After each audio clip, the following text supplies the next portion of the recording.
What's up, everyone? It's Hey John, and I jabber opportunities nonstop. And today I want to resume the discussion of Terra Luna. I know this topic may be beaten to death, but there are updates and there are things that you should be aware of if you're investing into Terra Luna as of the moment.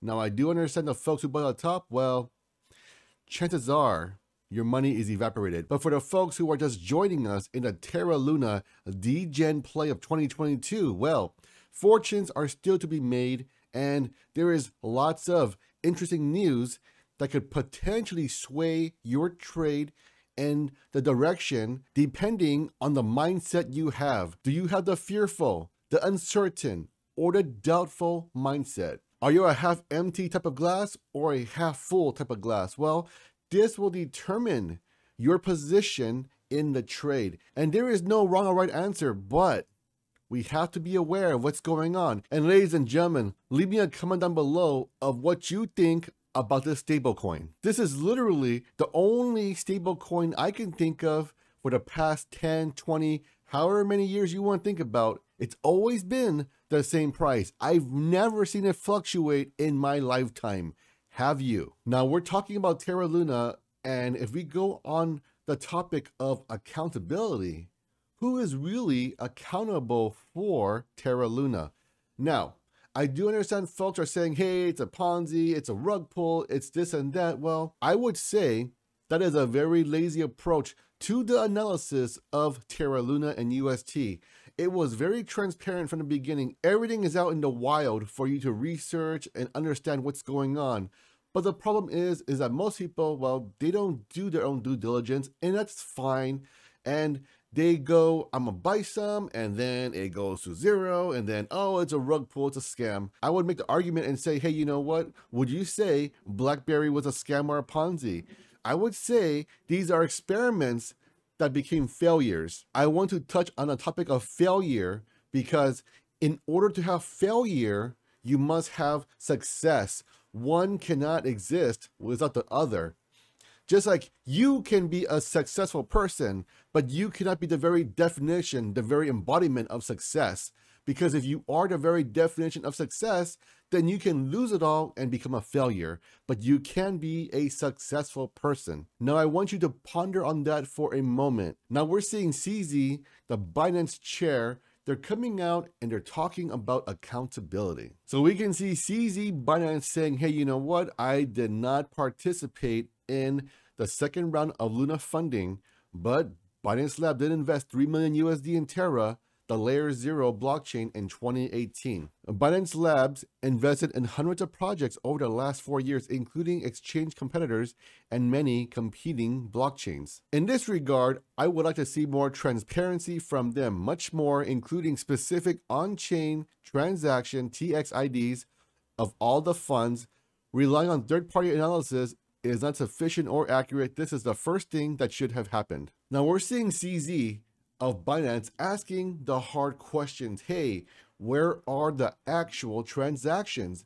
And why don't you share them with us? Because as you know, in the blockchain, everything is transparent. But even though it's all transparent, there is something called disinformation in too much information. Now, if you want to see everything, you can see everything. But if you don't know where they bucket to, where they go to, well, that is disinformation because there's too much and there's too many transactions going on. You're like, okay, well, what do I do with all of this? At best, it's a guessing game. It's as if you look at someone's code or you see someone's work, you can see, hey, okay, this does that. Fantastic right there, right?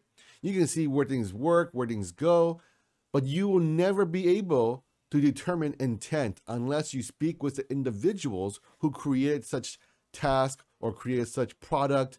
And if we are not able to see the transactions, then how do we know what's going on truly? The most important question to ask in the cryptocurrency space is that when you invest in a project, what is the intent? Is it malicious?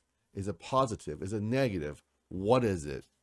And you will only be able to determine this if you speak to the individuals who are covering and who are creating said project. That is why CZ is saying, hey man, what's going on here? What are you trying to do? Show me on the transactions, give me the proof, because if you have no malicious intent, why won't you just show what's going on? What's the big whoop here, right? So here we are looking at elliptic, Dr. Tom Robinson.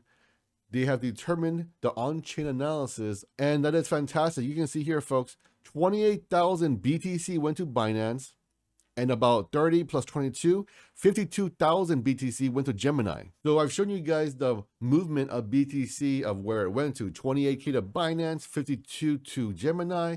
But the real question is, why would they move to these exchanges? We're seeing all kinds of theories here. Some people are saying it's probably Citadel and BlackRock, and Do Kwon is sending the BTC there so they can give them the BTC, so they can buy back their Lunas and USTs, so they stop dumping and ruining the markets. Now, these are just rumors and speculation.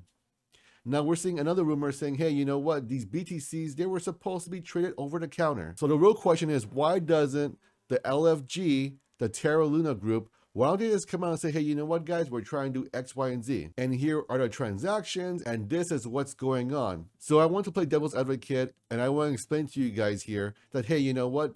There could be a reason why as to they are not sharing the information. Because if they share what's going on, like, hey, I'm buying back all these Lunas who burned them. Well, everyone is going to buy Luna and it's going to go to the moon, and they will not be able to buy as much Luna and burn it and to save the markets. Now, am I saying this will happen? Absolutely not. But these are, again, many other theories. You have some on the right, some on the left, and some in the middle. So with that being said, if this could potentially happen where you buy tons of Luna and you burn them over time with all the BTC, I would say yes, that could potentially happen. And what a great theory.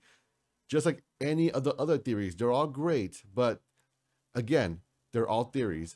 And these theories are meant to create fear, uncertainty, and doubt in the markets. Sometimes it'll cause you to buy, sometimes it'll cause you to sell. And all these games are meant to mess with your mentality. It is meant to mess with the folks who are not stable. When I say stable, I don't mean you're crazy. I mean in terms of having steady hands and understanding what you're trading or investing into. Now, I do want to be clear here, if you're going into Terra Luna for the past 3 or 4 days, well, let's be honest, folks, this is a 1,000%, if that's even possible, a degen trade, a gamble, a lottery ticket. There is literally nothing here beyond that. But again, even though there is hot garbage out there, this was once a top 10 crypto. And as you know, there is some name and reputation that is still there, and that is why it is generating so much volume. Now, everyone asks, hey, why didn't CZ just delist Terra Luna right away when they first heard of this whole $1 depegging, etc., etc.? Well, if they had done that immediately, then Terra Luna's price would have fallen even faster and more precipitously.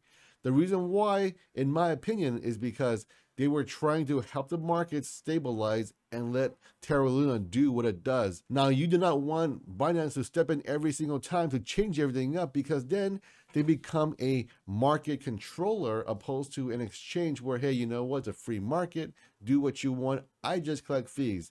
They don't want to take the role of being a police of the cryptocurrency market, saying, hey, you can do this, you can't do that. You don't want that, folks. The most important question of the day is that I want you to leave a comment down below and explain to me why you think this hot dog should be the next stablecoin. Because if you ever heard of Costco or Curtain Signature, this is the same price it's ever been in the food court for the past 10 or 20 years. The best way for you guys to support the channel is by liking, sharing, and subscribing. And most importantly, take it easy, and I will catch you all on the next one.